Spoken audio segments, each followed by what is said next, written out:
బైబిల్‌లో ఉన్న సత్యం ప్రకటిస్తుంటే చాలామందికి నచ్చట్లేదు. వాళ్ళకి అర్థం కాకపోతే అర్థం కాలేదని క్వెషన్ అడగట్లేదు, డౌట్ అడగట్లేదు గానీ, వాళ్ళకి అర్థమైనట్టుగా ప్రజలను మభ్యపెట్టడానికి వీడియోలు మాట్లాడి రిలీజ్ చేసేసుకుంటున్నారు. సరే ఇవన్నీ కూడా నేను క్లారిఫై చేస్తాను. పబ్లిక్‌లో డౌట్ క్లాస్ పెడతానని చెప్పాను కదా! ఫస్టు ఒక వీడియో చూడండి. ఎవరో తెలీదు, ఒక ఆయన పాస్టర్ గారు. ఆయన మాట్లాడుతూ ఒక వీడియో ఒక కౌంటర్‌లా చేశాడు. ఇది ఎప్పుడో పాత వీడియో అనుకుంటాను ఇది. మరి ఎవరిని ఉద్దేశించి మాట్లాడారో తెలీదిది. సో దాన్ని నా వీడియోకి లింక్ చేసి దాన్ని బాగా వైరల్ చేస్తున్నారు. ఫస్ట్ ఆ వీడియో ఒకసారి చూడండి, తర్వాత నేను మాట్లాడతాను. ఉన్న పనులన్నీ పక్కన పెట్టి 25వ తేదీ నువ్వు కాకినాడ వస్తున్నావు కదా అంబేద్కర్ భవన్కి. ఐ కమ్ దేర్, నేను వస్తాను అక్కడికి. నువ్వు కూర్చో, మన ఇద్దరం వేదిక మీద కూర్చుందాం. నువ్వు చైనా నా కళ్ళ ముందు నేను వస్తూ మన సంఘాలలో ఉన్న విశ్వాసుల్లో గుడ్డివారిని కుంటివారిని తీసుకొస్తాను. సంఘాల్లో ఉన్న విశ్వాసులు తీసుకొస్తాను, బయట వాళ్ళు కాదు, వాళ్ళ సేవకులతో సహా తీసుకొస్తాను. వాళ్ళ ఖర్చులన్నీ నావి, వాళ్ళ భోజనాలు నావి, మొత్తం నావి. వెళ్ళేటప్పుడు ఒక్కో సేవకుడికి నేను కానుకిచ్చి పంపిస్తాను. ఆ వచ్చిన కుంటివారికి గుడ్డివారికి కూడా నేను కానుకలు ఇచ్చి పంపిస్తాను. మేము ఒకరిని తీసుకొస్తాం, స్వస్థపరచండి. వాడికి స్వస్థపరిచే వరం ఉంటే గనక స్వస్థపరచమని నేను నా చర్చిలోంచి ఒకరిని తీసుకొస్తానంటాను. మంచిది, నువ్వు తీసుకురా. నీ సువార్తకి శక్తి ఉంటే, నీ జ్ఞానానికి శక్తి ఉంటే ఒక మాంత్రికుడు నేను తీసుకొస్తా, మార్చు. తీయడం తీసుకొస్తా, మార్చు. నువ్వు ఒక పీఠాధిపతిని తీసుకొస్తా, మార్చు. నువ్వు ఒక ఫరోని తీసుకొస్తా, నువ్వు మార్చు. ఒక యాసవం తీసుకొస్తా, నీకు దమ్ముంటే మార్చు. నీ సువార్తకే, నీ జ్ఞానానికే, నీ సత్యవాక్యకే శక్తి లేనప్పుడు నువ్వు ఎలా సత్యవాక్యం ప్రకటిస్తున్నావు అని నేను అడిగితే, నీ సువార్తకు బలం లేదా? నీ జ్ఞానానికి బలం లేదా? నేను సత్యం కొరకు పుట్టాను, సత్యం కొరకు మరణిస్తాను. చూశారు కదా? సో ఈ వీడియో చూడగానే మీకు ఏమనిపిస్తుంది అంటే, అవును కరెక్టే కదా, చాలా బాగా కౌంటర్ వేసాడు, చాలా బాగా అడిగాడు అనిపిస్తుంది. కానీ సత్యం తెలిసిన వాళ్ళు, బైబిల్ బాగా ధ్యానించేవాళ్ళు, బైబిల్ బాగా అర్థం చేసుకున్న వాళ్ళు వచ్చినప్పుడు ఇలాంటివి నిలబడవు.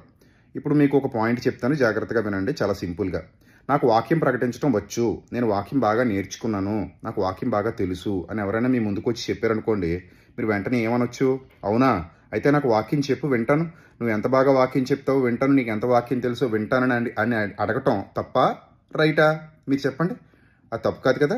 అది తప్పు కానప్పుడు, నా దగ్గర అద్భుతాలు చేసే శక్తి ఉంది, నా దగ్గరకు వస్తే సూచక్రియలు జరుగుతున్నాయి, నా దగ్గరికి మాత్రమే రండి, ఇంకా మిగిలిన చర్చలకు వెళ్తే నాకు తెలియదు, కానీ నా దగ్గరకు వస్తే మాత్రం ఖచ్చితంగా మీకు అద్భుతాలు సూచక్రియలు జరుగుతాయి, ఆ వరం నాకు దేవుడిచ్చాడు అని ఎవరైనా పబ్లిసిటీ చేసుకుంటున్నప్పుడు, అవునా అయితే మేము వస్తాం, మాకు కూడా అద్భుతాలు సూచక్రియలు చేస్తావా అని అడగటం తప్పు కాదు కదా?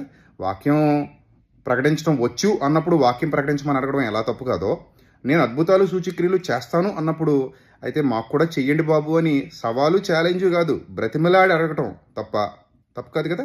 రైట్. అలాగే సువార్త ద్వారా మారటానికి రుజువు ఏంటంటే, చర్చకొచ్చే విశ్వాసుల జీవితం సాక్ష్యం. పాత జీవితం ఉంటుంది, కొత్త జీవితం ఉంటుంది. పాత బ్రతుకులో ఉన్న సౌలు, కొత్త బ్రతుకులో ఉన్నటువంటి పౌలు. అలాగా అద్భుతాలకు కూడా మరి సాక్ష్యం ఏంటి అనడానికి, అద్భుతం జరిగింది అనడానికి యేసు ప్రభు దగ్గరికి వెళ్ళి ఏవైనా అద్భుతం చేసావా అంటే, అవును అదిగో గుడ్డివాడు, ఇప్పుడు కళ్ళు ఉన్నాయి అంటే పాత అవయవాలు, కొత్త అవయవాలు. అదనమాట విధానం. అలాగే సువార్త వల్ల కలిగే మార్పు హృదయానికి సంబంధించింది. అక్కడ మార్పు లేకపోయినా నటించడానికి అవకాశం ఉంది. కానీ అద్భుతాలు సూచక్రియలు జరిగినప్పుడు నటించడానికి అవకాశం ఉండదు. ఎందుకంటే అక్కడ క్లియర్గా కొత్త అవయవాలు వచ్చేసి ఉంటాయి కాబట్టి నటించడానికి అవకాశం లేదు. యేసయ్య అందరికీ అవయవాలు ఇచ్చేశారు కదా కొత్తవి. ఏవి? కళ్ళు లేనోళ్ళు కళ్ళు, కాళ్ళు లేనోళ్ళు కాళ్ళు ఇచ్చేశారు కాబట్టి క్లియర్గా అక్కడ రుజువు కనపడుతుంది. కానీ సువార్త ద్వారా ఒక వ్యక్తి మారాడా లేదా అనడానికి రుజువు కనపడదు. వాళ్ళు వ్యాసదారులుగా కూడా ఉండి నటించవచ్చు. ఈరోజు క్రైస్తవ్యంలో చాలామంది సరైన మార్పు లేకుండా నటిస్తున్నారు కాబట్టే కదా, చెవిగలవాడు ఆత్మచెప్పు మాటలు వినుగాక అని ప్రకటన గ్రంథంలో జీవిస్తున్నావు అన్న పేరు మాత్రం ఉన్నది, కానీ నువ్వు మృతుడు అన్నాడు. దానికి దీనికి కంపేర్ చేయడానికి అసలు కుదరదు. అది హృదయ సంబంధమైంది, ఇది శరీర సంబంధమైంది. అదేమో అదృశ్యమైనది, ఇదేమో దృశ్యమైనది. ఇది కూడా లేకుండా, ఈ జ్ఞానం లేకుండా కంపేర్ చేసి కౌంటర్లు వేద్దాం అనుకుంటున్నారంటే మరి ఏమన్నా అలాంటి వాళ్ళని. ఇక మరో పాయింట్, సువార్త ప్రకటన చేయమన్నటువంటి దేవుడు ఎవరైతే ప్రకటించడానికి ముందుకు వచ్చారో వాళ్ళతో, నమ్మితే రక్షణ, నమ్మకపోతే శిక్ష, మీరు మీ మాట వినకపోతే మీ పాదాలు ధూళి దులిపేసుకుని వచ్చేయమన్నాడు. కానీ స్వస్థత వరం ఇచ్చాను అని చెప్పిన దేవుడు పనిచేస్తే పనిచేస్తుంది, లేకపోతే ఛార్జింగ్ లేకపోతే పనిచేయదు, మరి దానికి నేను ఏం చేయలేను అన్నట్టు ఎక్కడా చెప్పలేదు. దానికి మళ్ళీ విశ్వాసం కావాలి, విశ్వాసం లేకపోతే వరం పనిచేయదు అని కూడా చెప్పలేదు. ఎందుకంటే అపోస్తుల కార్యాలు 3వ అధ్యాయం 1వ వచనంలో ఆ కుంటివాడికి విశ్వాసమే లేదు, కానీ విశ్వాసం లేకపోయినా వాళ్ళు స్వస్థత వరం పనిచేసింది.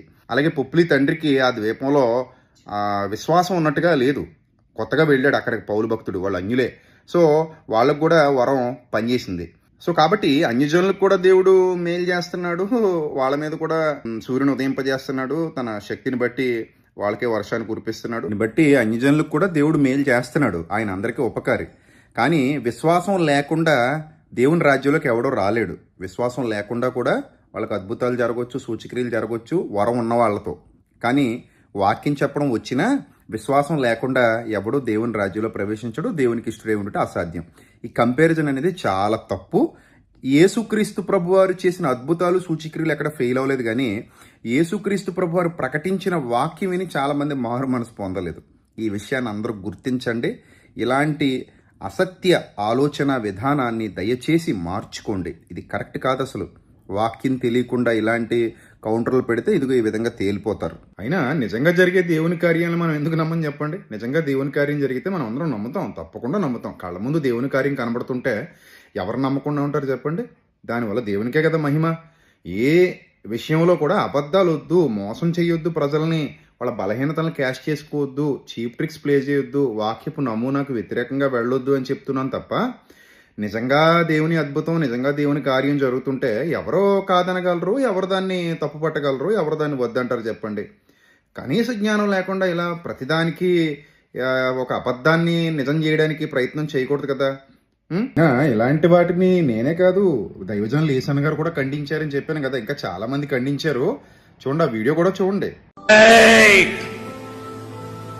ఆజ్ఞాపిస్తున్నాను అదంటే నలుగురిని వెనకబెట్టి ఈ మనిషి పడిపోతా ఉంటే వాళ్ళు నలుగురు పట్టుకోవాలా, దుప్పటి కప్పాలా. అంటే భక్తి అంతా ఇతనిలోనే ఉన్నట్టు.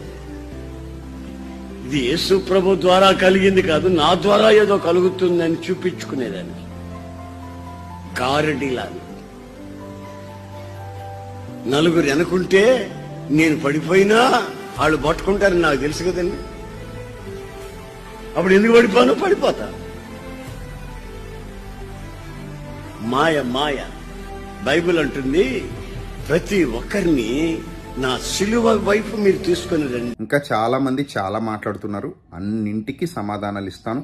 వీలైతే లైవ్లో అందరినీ కూర్చోబెట్టి మీరు అడిగే ప్రతి దానికి సమాధానం ఇవ్వడానికి సిద్ధంగా ఉన్నాను. మీరు ప్రార్థన చేయండి. నాకు ఎవరి మీద ద్వేషం లేదు, ఎవరి మీద కోపం లేదు.